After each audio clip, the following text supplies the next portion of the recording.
Hello! This is HoneyBadgerRadio, and my name is Alison Tiemann. I'm the systems administration.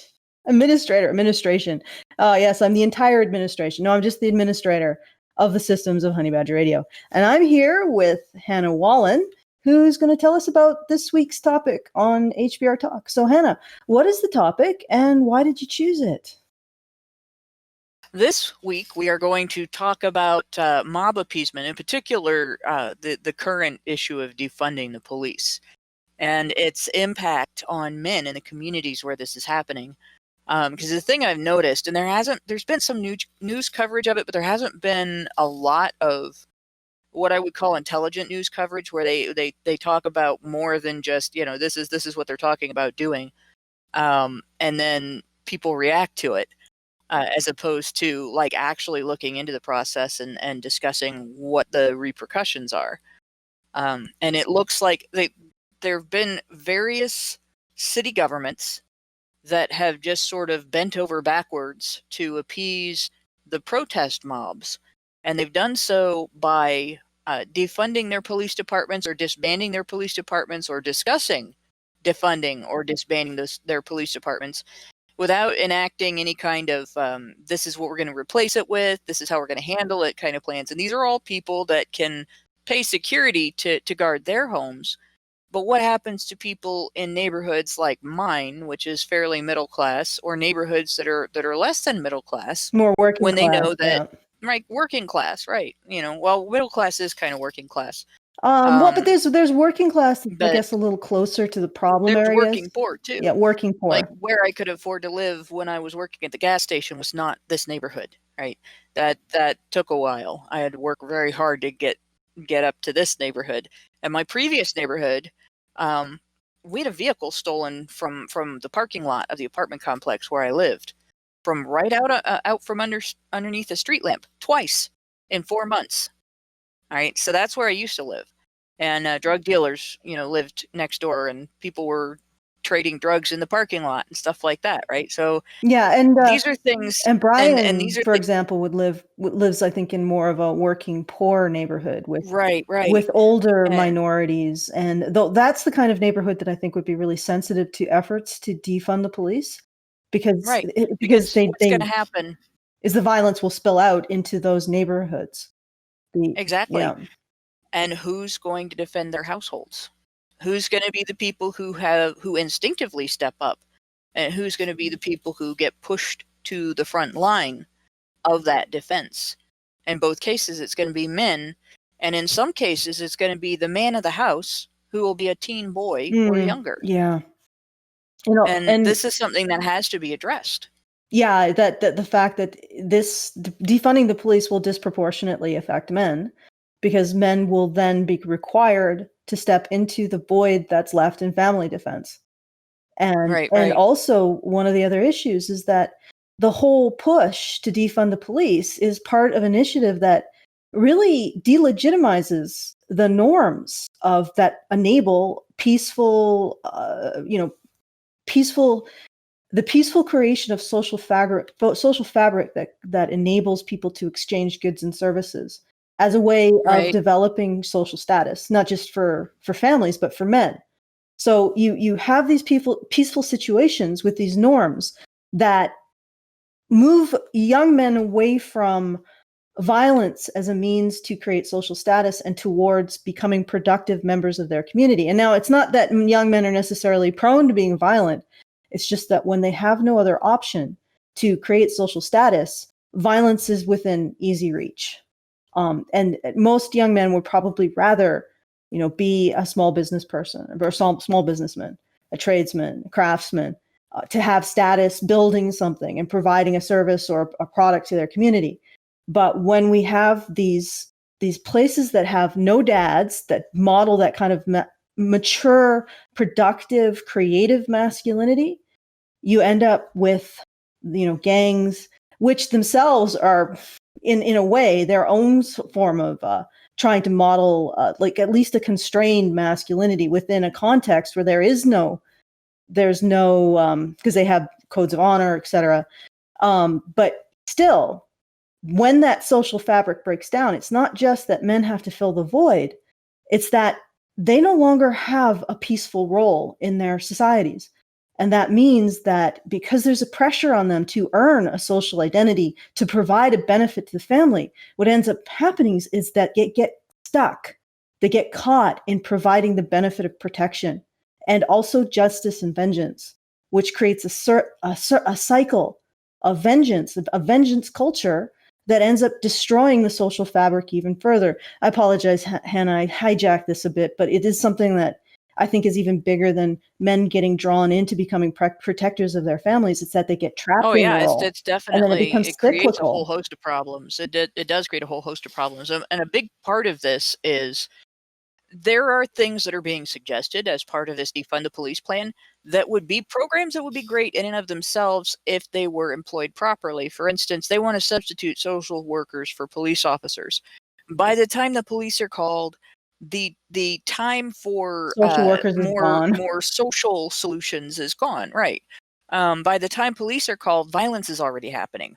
If violence isn't happening, if there isn't some sort of emergency, we shouldn't be calling the police. Like when I talked before about drugs being traded in the parking lot of my old apartment complex, my personal belief is that should be done in storefronts. That should be a legitimate business. Nobody should get shot at in the process, and the people doing it should be responsible for their own actions and their own lives and their own choices. And we shouldn't be exploiting people who dedicate their lives to police work as cannon fodder to protect people from their own personal choices. Yeah, that's the other thing. Like the police are majority male. This is important. Yeah, that's the other thing I wanted to point out. Not only are police majority male, but the majority of police who are risking their lives to protect people from their own stupid choices are male, right? You don't see as many women on the vice squad as you do women working desk jobs or women doing, other patrol jobs. Now there are women or that research have gone into, and investigation. Yeah, we here in Dayton have recently, in the last couple of years, lost a female police officer in a gunfight, but it's such a rarity that it was widely reported as a rarity. So police who are losing their jobs, losing their whole careers because they are being defunded, that's impacting men as well. And they are often, like, there are corrupt police. Yeah, definitely. Nobody's denying that there are corrupt police, right? Or systemic bias that we talk about, like misandry within the policing and criminal justice system. Yeah. Right. And gynocentrism is widespread throughout society. The police are not exempt from it.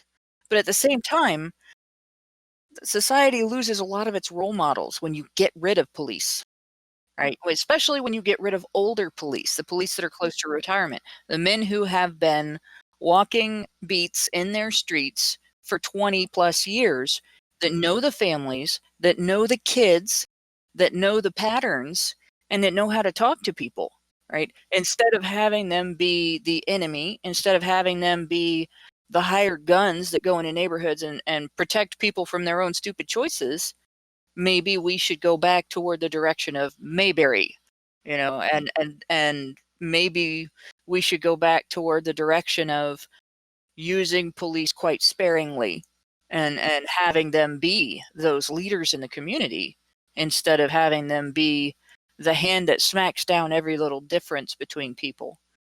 So that's definitely a discussion that I think needs to happen. And I think it is very centered around how we treat men in our society and what we expect from them, and how disposable they are. Because we're talking about defunding the police like it isn't going to take away the careers of a large swatch of men who were called in to do a job that most people don't want to do. Yeah, exactly. That most people don't want to get involved in these kind of violent altercations, nor do they want to take the responsibility of policing social norms that enable, poorer communities to maintain a social fabric in the face of what I would consider almost systemic targeted destruction by policies that encourage, removing fathers from the home And then by removing fathers from the home, removing young men's models for that kind of productive, creative masculinity that I talked about, and cooperative masculinity. Right. So they cooperate together to build something, to become pillars of their communities and leaders of their communities and leaders of their families. The other thing I would want to add to that is we think that these initiatives to defund the police are in opposition to initiatives to encourage other forms of intervention.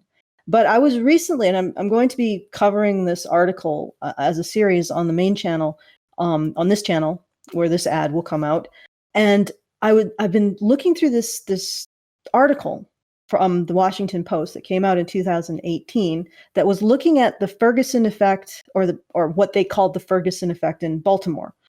And it actually commented upon an initiative in Chicago to explain why, when the police stop engaging in proactive policing, which is an aspect of defunding the police, it sort of starts with these kind of ACLU oversights, initiatives like consent decrees where the police have to record their interactions with the public, and then they end up having they have to, it becomes more and more strict how they can how they can initiate contacts with the public. And in response, in many cases, the police they do what they're told.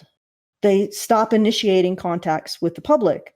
They stop and frisks. They stop any kind of contact that they can't completely justify afterwards. And that includes sometimes when they see suspicious activity, suspicious criminal activity, and it doesn't actually rise above something that they would consider defensible if they initiated contact with them. Because every day cops are making those calls, and they exist within a gray area. And sometimes they get it very, very wrong, and people feel like they're hassled and their rights are infringed upon. But what we were finding, at least in Baltimore and also Chicago, is when cops pull back like that and stop initiating those contacts, violence goes up. And that's an aspect. Like all of these oversight programs are an aspect. They came before the calls to defund the police, but they were also part of the reduction in policing in certain communities. But there was one thing that I found really interesting about Chicago. Now, the article writer's last name was Balco, and he wrote for the Washington Post, as I said before. He pointed out that in Chicago, there was an initiative. Well, there's an initiative in many cities across the U.S. called Cure Violence, which is an initiative that treats violence like a disease rather than like necessarily like an individual issue. And Cure Violence has gone into communities and reduced the rate of violence. And they do that by sending in mentors, former criminals usually. So men that will be respected by the younger men to model peaceful conflict resolution and to establish the norms of, adult mentoring, like a masculine status based on peaceful conflict resolution and cooperation. So they're going into these communities and modeling these norms and developing status through conflict resolution. And that's their model. But what's really interesting about Chicago is that initiative was defunded by the same municipal government. And I can't see how it wasn't the same municipal government that started to put in these oversights on the police that made the police reduce their proactive policing. So the same political will, at least in Chicago, and I'm pretty sure that this might hold true throughout all of the US, the same political will that seeks to defund or reduce policing activities also seems to be we'll look at a program like Cure Violence and think, well, let's defund that too. I mean, it's a real stupid idea to reduce policing as you reduce the actions of a charity going in to establish peaceful norms in communities. But if you think about it, how easily is what they did in Chicago and around the world, what Cure Violence does, how easily is that framed as neo-white colonialism, going into Black communities and establishing white social norms, considering the rhetoric we're seeing around us. And how easy is it for the same mentality that thinks that the police are illegitimate to think that the norms that they protect aren't worth maintaining or developing in the communities that don't have them? So we think that, the defund the police people are pro social worker, interventions, or pro the kind of intervention like cure violence. But I suspect that once they get the defund the police completed, they'll either just forget or scale back any kind of reduction, like the kinds of programs like cure violence. I don't think they care at all. I think that. Yeah, in fact, I think they're quite cynical. Yeah. And this whole thing is really more about breaking down the current structure so that they can come in and say, well, we need to take over and become more authoritarian in order to deal with I all of the suspect. problems that have been created. So all social workers who think that they're that's going to be, and first of all, social workers, paramedics should not be handed a bag of violence. That is not their role. If you On a side note, social workers, mostly women, so this is about, in part, replacing men's jobs with women's jobs. Just for the record. Well, it's not going to happen because as soon as social workers have to wear bulletproof vests, I think most of the women are going to leave, and it's going to become a male. It's going to be like basically police light. But my point is, and then we're going to hear about how men took over social work. Yeah, I know. But my basic point is this. The same people who want to defund the police, who want to reduce police action in communities, which incidentally does a lot to protect those working poor communities that can't afford gates and private security, those people who want to defund the police, I don't think they are really going to turn around and support initiatives to reduce violence in communities in any other way either. They're just going to wash their hands of the whole thing. They're going to get what they want, and they're going to walk away from the mess. Yep, and what they want is top-down control. So if you want to hear more about this, definitely tune in this Thursday and listen to HBR Talk. Alison, are you going to be on? Yeah, I think I will be, because I'm going to be. Oh, that'll be good. That'll be good. You follow my very large hand, pointing finger link should be right there, and in the low bar. So thank you for your kind attention, and have a great day, my lovely specimens.